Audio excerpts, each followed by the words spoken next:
C'est le fléau pour des millions de Français au quotidien, le trafic de drogue. Et c'est encore plus inquiétant lorsque ça se passe au pied d'une école. À Marseille, dans le quartier de Saint-Mauron, des barres d'immeubles et un point de deal près de l'école élémentaire. Des dealers qui ne se cachent pas sous le regard des élèves. Le ras-le-bol du maire du 2e et 3e arrondissement qui, pour la deuxième fois, interpelle le préfet de police. Reportage européen de Nina Pavant. Devant les grilles de l'école, au fond d'une impasse, beaucoup de parents refusent de parler et ont peur pour leurs enfants. On a peur du danger, surtout les mamans toutes seules. La lettre du maire, Nafila, représentante des parents d'élèves, n'en attend pas grand-chose. C'est trop peu, trop tard, c'est nul. Nous, on veut du mouvement.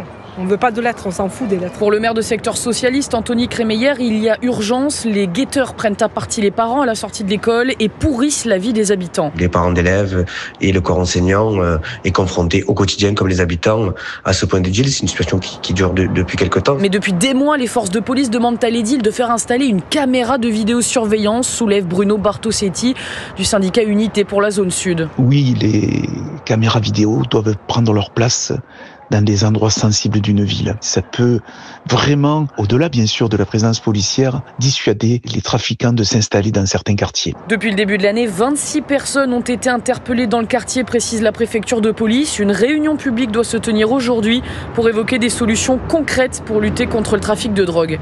Marseille, Nina Pavant, Europe 1.